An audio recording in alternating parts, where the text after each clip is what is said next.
Hello everyone, good morning all, welcome to my channel. তো বন্ধুরা, আমার আজকের ভিডিওতে তোমাদের অনেক অনেক ভালোবাসা আর স্বাগত জানিয়ে আজকের ভিডিওটা শুরু করছি। আগের একটা ভিডিওতে পার্ট 1-এ তোমাদের দেখিয়েছিলাম আমাদের বিদ্যালয়ের জ্ঞান বিজ্ঞান মেলা সম্পর্কে, আর আজকে পার্ট 2-এ তারই কিছু অংশ আবার দেখাবো। আবারও পরের পার্ট 3-তে আবারও কিছুটা অংশ দেখাবো। তো দেখো, এখানে লটারি শুরু হয়ে গেছে। কে কোন বিভাগে বসবে এখানে সব বিভাগ সব রেডি করা আছে, মানে সেইভাবে লটারি হচ্ছে এখন। সব কিছু শুরু হবে। তো তোমরা ভিডিওটা পুরোটা দেখতে থাকো, স্কিপ না করে। আশা করছি ভালো লাগবে।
আমি ভারতের কৃষ্ণতীর্থ অমরনাথকে অন্যতম শঙ্করাচার্য পদে ভূষিত হব।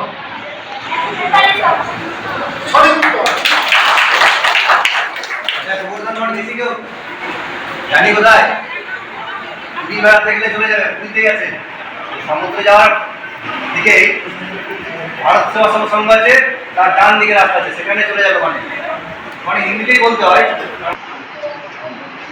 তো এখানে চলছে বিজ্ঞানের প্রদর্শন, আর এখানে ভাই বোনেরা বিজ্ঞানের নানা রকম মানে প্রজেক্ট করে নিয়ে এসেছে, আর সেগুলোই দেখছে বিদ্যালয়ের দাদা ভাইরা, মানে বাইরে থেকে আগত বিদ্যালয়ের এই দাদা ভাইরা বাইরে থেকে এসেছেন।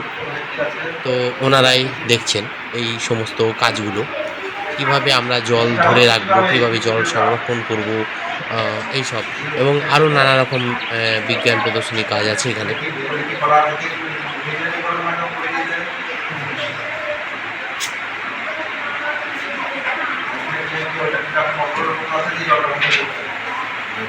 নিজে নিজে যা করবে, নিজে নিজে করার চেষ্টা করবে।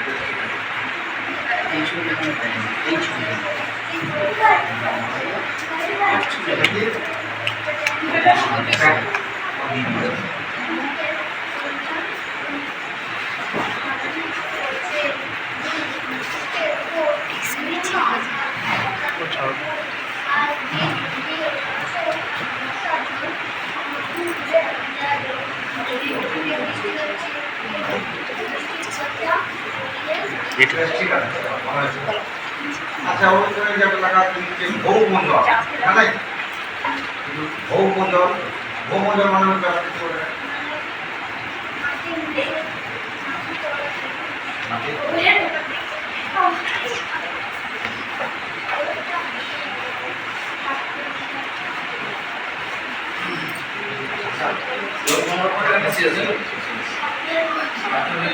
জল সংরক্ষণ।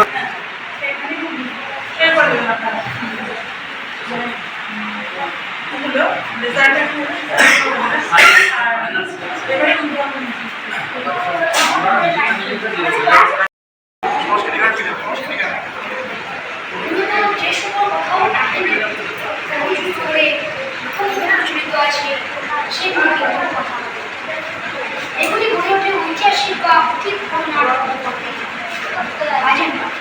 এমনই এক কথা গল্প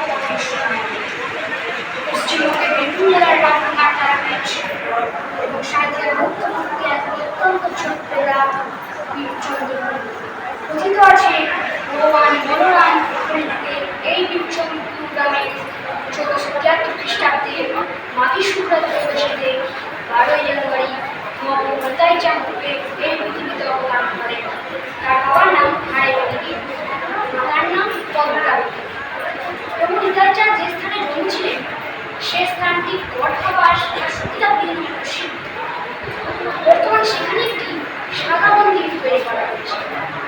মন্দিরের মূল বেদির মাঝখানে নিতাই চাঁদের মূর্তি রয়েছে। তার ঠিক বাম দিকে হাত তুলে চৈতন্য মহাপ্রভু এবং ডান দিকে রয়েছে অদ্বৈত আচার্য। প্রভুর এই জন্মস্থানকে এক চক্রধাম বলা হয়।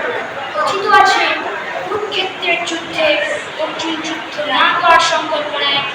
শ্রীকৃষ্ণ ধর্ম রক্ষার জন্য অর্জুনের যুদ্ধ করার প্রয়োজন আছে এই বলে অর্জুনের প্রতিজ্ঞা ভঙ্গ করেন।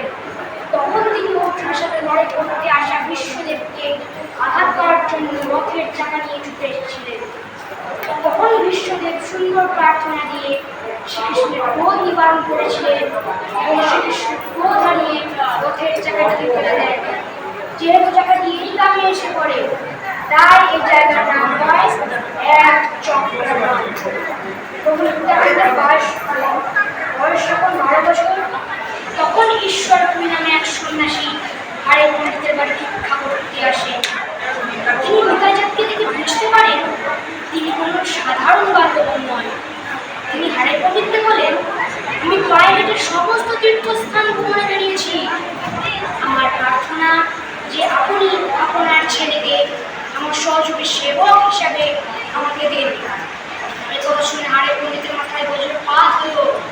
মা পদ্মাবতী কেঁদে কেঁদে বারবার জ্ঞান হারালো। কিন্তু সেই সময়ের কথা ছিল যখন বৈষ্ণব সন্ন্যাসী ভিক্ষায় চাইলে তা দিতে হতো, সে ছেলে হোক বা নিজের জীবন।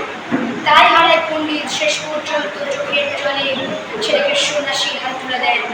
প্রভু নিতাই চাঁদ সেই সন্ন্যাসীর সঙ্গে ভারতবর্ষের সমস্ত তীর্থস্থান ভ্রমণ করেন এবং ধর্ম সম্পর্কে সমস্ত জ্ঞান লাভ করেন।